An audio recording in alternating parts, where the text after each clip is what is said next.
So, how to install Adobe Scan as my recommended scanner. So I typed in Adobe in my Google Play Store on your iPhone. You'll have one that says Adobe Scan. If you have an iPhone, it's more of a kind of a camera action, but this is the one you want to install, one that says Scan. So I click on Adobe Scan. I say install. So obviously you install it. It's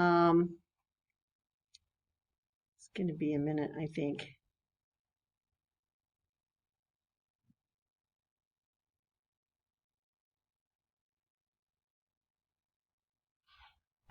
Okay, so I finished installing the Adobe Scanner and now I'm going to go ahead and open it. So when I come in the very first time, it's going to say, okay, how do you want to sign in? Okay, so sign in with Google, sign in with Facebook, sign in with Apple. You're going to want to choose sign in with Google. And then you're going to choose, if you have not yet put an account, it's going to ask you to sign into your account.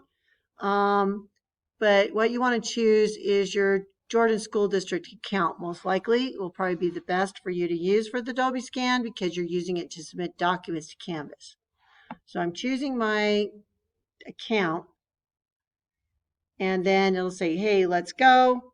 And it's telling you it's saving your scans up to the Adobe Document Cloud.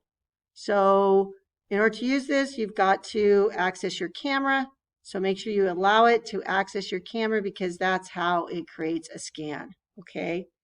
So tap the screen when you're ready to scan. It'll find the borders, and we already talked about how to do that. This is just the installation process.